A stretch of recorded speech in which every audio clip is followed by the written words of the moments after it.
क्या इस तरह जलसे जुलूसों के लिए ये फैसला स्कूल्स बंद करना, तालीमी इदारों को बंद करना या आवाम के लिए किसी तरह से भी रुकावट खड़ी करना, ये दुरुस्त कदम है? अपने तज्ज़ियाकारों के सामने ये हमने सवाल रखा है। बेनज़ीर, आई बिलीव आपकी कुछ रिसर्च भी है इसके ऊपर, हमें प्लीज़ सबसे पहले बताइएगा क्या मौक़िफ़ है आपके पास इस सिलसिले में और क्या ख़बर है? अलीना, मेरी डीसी नौशेरा जो है उनसे आज बात हुई थी, तो वो कह रहे थे कि एक ही स्कूल है जो अभी हमने बंद किया है, और वो स्कूल इसलिए बंद किया है क्योंकि जो वेन्यू दिया गया है JUIF को अपने जलसे के लिए, वो बिल्कुल उसके एंट्रेंस पे है स्कूल। तो उनकी राय ये थी कि देखें, अगर हाँ सिक्योरिटी का एक तो बहुत मसला बनेगा, और वो जो बच्चे हैं उनका आना जाना, वालिदैन का, उनके लिए बड़ा मुश्किल होगा। अच्छा, इस पर मैंने उनसे पूछा, मैंने कहा आप कोई और उनको वेन्यू दे देते जलसा करने के लिए, ज़रूरी तो नहीं था आप उनको ये दें जहाँ पे स्कूल है।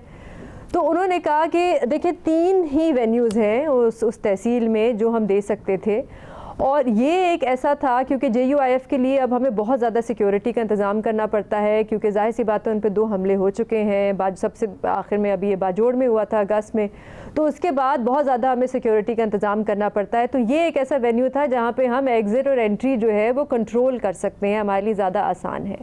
लेकिन आखिर में अलीना, और ऐसा होता भी रहा है, आपको याद है PTI का लॉन्ग मार्च हुआ था, तो लाहौर में मुझे याद है स्कूल बंद हो गए थे, ख़ासतौर पर उस रूट पर जो स्कूल थे वो सारे बंद हो गए थे, कॉलेजेस भी बंद हो गई थी।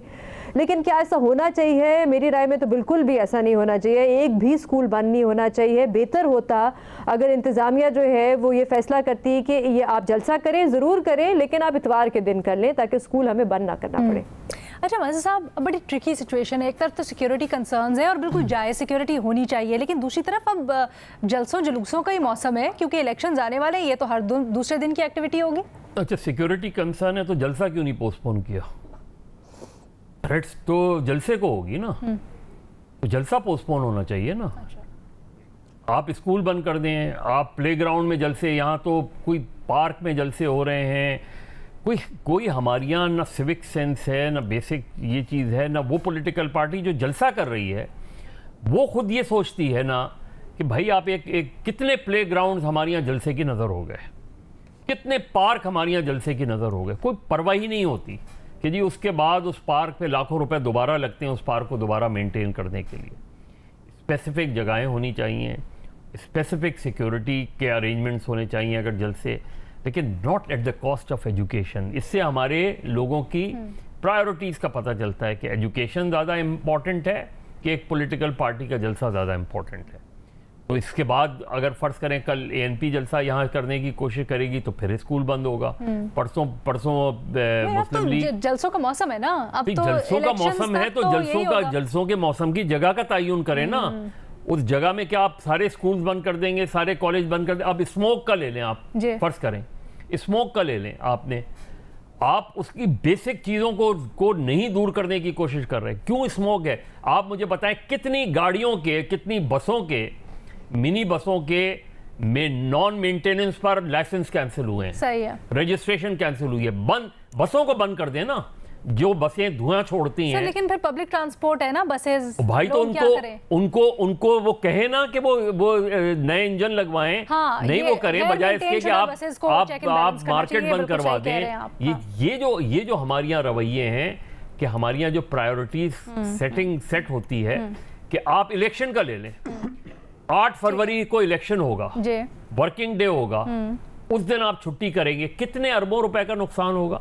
क्यों नहीं आपने 11 को या 16 को किए इलेक्शंस, जिस दिन संडे था? इतवार के रोज क्यों नहीं मुझे कोई लॉजिक बता दें 8 फरवरी के इलेक्शन की, कोई लॉजिक बता दें कि वर्किंग डे पे इलेक्शन के लिए कौन सा कंसेंस, कौन सी ऐसी चीज थी जिसकी वजह से आपने उस दिन छुट्टी करेंगे? आप पूरे मुल्क में अरबों रुपए का नुकसान होगा। इसके अलावा 11 तारीख और 16 तारीख में क्या हर्ष था? सदर साहब ने कहा था ना, कोई भी किसी ने नहीं कहा, वो मंतक तो बता दें मुझे, सदर साहब मंतक बता दें जिन्होंने कहा है अगर ये कि 8 फरवरी का, कि उन्होंने इतवार के बजाय एक वर्किंग डे को क्यों चुना? यही यहाँ जलसे जुलूसों का मसला है। एजुकेशन बंद कर दें, स्कूल बंद कर दें, कॉलेज बंद कर दें, प्ले ग्राउंड खत्म कर दें। शहजाद अलीना, देखें, आंसर करने के लिए कोई रॉकेट साइंस तो नहीं चाहिए। ऑब्वियसली स्कूल नहीं बंद होना चाहिए, जलसे का वेन्यू चेंज कर दें या इतवार को जलसा कर लें, स्कूल नहीं बंद होना चाहिए। लेकिन मेरे ख्याल से हम इसको जब ये कहते हैं ना कि देखें, ये मिसाल हम देके करते हैं कि देखें हमारा फोकस नहीं है एजुकेशन की तरफ, कोई बहुत छोटी सी मिसाल। मैं एक सिर्फ ये बात करना चाहूंगा, ये वर्ल्ड बैंक की अभी 2 महीने पहले एक और रिपोर्ट भी आई है। 2.5 करोड़ 244 मिलियन 2.5 करोड़ बच्चा इस वक्त पाकिस्तान में 2.5 करोड़ बच्चा स्कूल से बाहर है।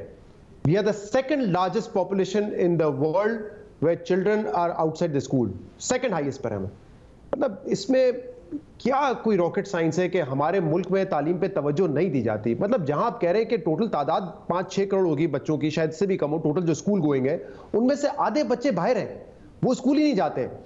अगर नवाज शरीफ, इमरान खान, बिलावल भुट्टो या कोई भी शख्स ये समझता है कि वो इस मुल्क को तरक्की की तरफ लेके जा सकता है, तो वो अहमकों की जन्नत में रह रहा है। जिस मुल्क का मुस्तकबिल ये हो कि अनकरीब ये 2.5 करोड़ बच्चा जो कि स्कूल गोइंग भी नहीं है, वो यूथ में डेवलप होंगे, वो रोजगार के लिए शायद निकलेंगे, और ना आपके पास रोजगार है, ना आपने उनको इतनी बेसिक तालीम दी है स्कूल की, और आप ये कहते हैं कि हम 6% जीडीपी ग्रोथ दिखा के, हम फला करके, हम इंडस्ट्रियलिस्ट को टैक्स फ्री करके मुल्क को तरक्की की तरफ ले जाएंगे, एक्सपोर्ट्स बढ़ा लेंगे। हमसे बड़ा बेवकूफ कोई नहीं हो सकता जो ये सोचता है। ये 2.5 करोड़ बच्चा, I mean can you believe it? मतलब ये अफ्रीका के मुल्कों में नहीं है इतनी परसेंटेज। हाँ, लोगों की पॉपुलेशन एग्जैक्टली है वहां पे डेवलपिंग स्टेट जिनको आप कहते हैं कि जहां खाने पीने को नहीं है, वहां ये हाल नहीं है। तो मुझे नहीं समझ आती कि अगर आप, ये तो बड़ी छोटी सी मिसाल है कि जलसे की वजह से स्कूल बंद कर दिया, ये हमारा कलेक्टिव फेलियर है। हमने तालीम पे कभी तवज्जो ही नहीं दी है। और बदकिस्मती ये है कि आज भी हम शुरू करने के लिए तैयार नहीं है। आज भी हमने वो पहला कदम नहीं उठाया है। वो आज हम उठाएंगे तो शायद कहीं पीछे ही रह गई हमारी प्रायोरिटीज में। आपको लगे कि आप अपने तालीम के निजाम को किसी एक रीजनेबल कंट्री के स्टैंडर्ड पर लेकर आए। पता नहीं क्यों रियलाइज ही नहीं कर रहे। बहुत बड़ा अलमिया ये। न्याजी साहब, आपकी राय? देखिए जी, मैं तो इस बात का विक्टिम रह चुका हूँ। एक बात पुरानी है, एक कहानी है। दिसंबर 1964 मैं जूनियर मॉडल स्कूल मियांवाली पढ़ता था, 11 साल उम्र। फातिमा जना मियांवाली जलसा करने आई। हमारा स्कूल बंद कर दिया गया। स्कूल के बिल्कुल ऐन सामने, गेट के सामने मोहतरमा फातिमा जना साहबा का स्टेज लगा। हमारे स्कूल के अंदर जो ख्वातीन को जलसा सुनने आई थी, जो कि जौक दर जौक एक फॉरवर्ड था, पूरा शहर उमड़ के आ गया था, पूरा इलाका, पूरा जिला उमड़ के आ गया था। वो अंदर ख्वातीन थी, बाहर थे जो है बाहर जो थे मर्दों का बंदोबस्त था। बात यह है कि बात तो नामुनासिब है, सिविलाइज सोसाइटी में तो ऐसी चीज़ें नहीं होती। लेकिन मैं जियो की दाद देता हूँ कि ये वो पता नहीं किन मसलों में पाकिस्तान को कि उन मसाइल में ऐसे उठा रहे हैं जो कि जब तक पूरा मुआशरा जो है वो कवर नहीं लेता, बजाय सिस्टम ऊपर जाने के सिस्टम नीचे जा रहा है। हमारे यहाँ तो ऐसे ऐसे क्राइसिस है कि बंदा कहता है कि जी काश वही ठीक हो जाते, तो इन छोटी छोटी चीज़ों पे फिर हम कोई सरफ नज़र कर लेते। तो मैं समझता हूँ कि ये चीज़ें कोई अनहोनी है, न पहली दफ़ा हो रही है, न आखिरी दफ़ा हो रही हैं।